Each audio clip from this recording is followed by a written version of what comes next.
It reduces some nutrients, it enhances other nutrients when you actually cook meat.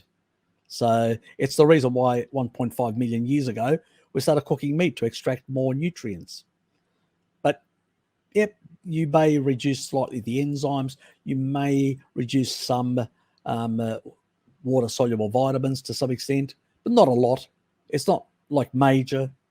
So it's not a deal breaker for me in that regard, especially if the animal's fresh. It will have. My key issue is the taurine side, and that's because we don't consume fresh meat that just got killed and then hung up, if you know what I mean. So, while tribal people will have a bit of raw meat when they kill the animal and probably cut a bit of a multivitamin organ and hand it around, generally speaking, when they get back to the actual camp, they cook it. So most of the meat gets cooked. The reason why I've always said that there is a taurine issue is because of the hanging up of animals for a number of days, sometimes a number of weeks, and you're losing a lot of the fluids. When you kill an animal and you immediately cook it, you don't lose as many fluids. Now, in places like New Zealand and parts of even Tasmania, most of the animals that I get are freshly slaughtered, 1 or 2 days ago. And it's like Bart as well, freshly slaughtered, not an issue.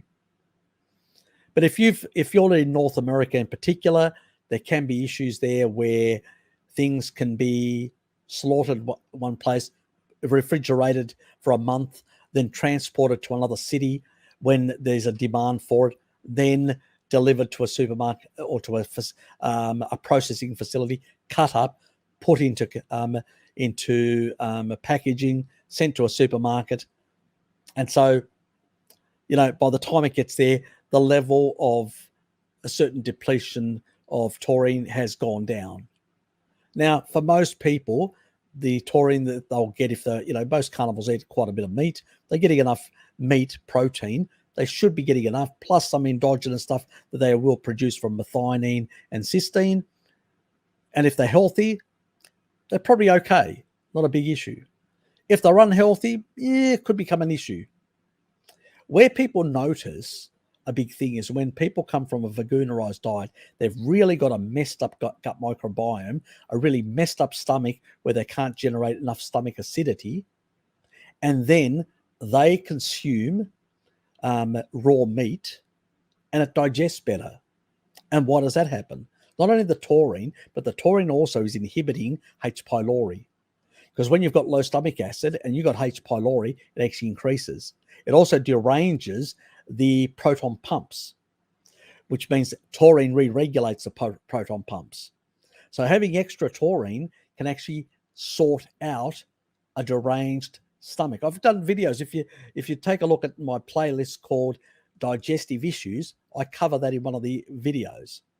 So it really is that and so at that stage, as I said, even to Joey, I said, if basically somebody, they can either go for that option, or the other option they can consider is just supplementing until their gut, their stomach, or their digestive system normalizes and gets back to normal.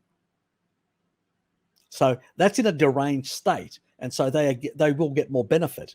But that doesn't mean necessarily that this is the ancestral way, pure raw. That's ridiculous, because for the last 1.5 million years that hasn't been the case, and the majority of humans have been doing that. And even the Inuit, as I pointed out in my recent video, covering that point quite clearly about the carnivore controversies. If you haven't seen it, go and check it out. I do cover about the Inuit and stuff like that, that some people seem to say that they basically only do raw. They don't. They do a lot of cooked stuff as well in the igloos. It's just ignorant people that have got no idea what they're talking about are just coming up with nonsense. But that's normal with certain people that have got certain agendas that they're pushing. So, yeah, that's pretty much it.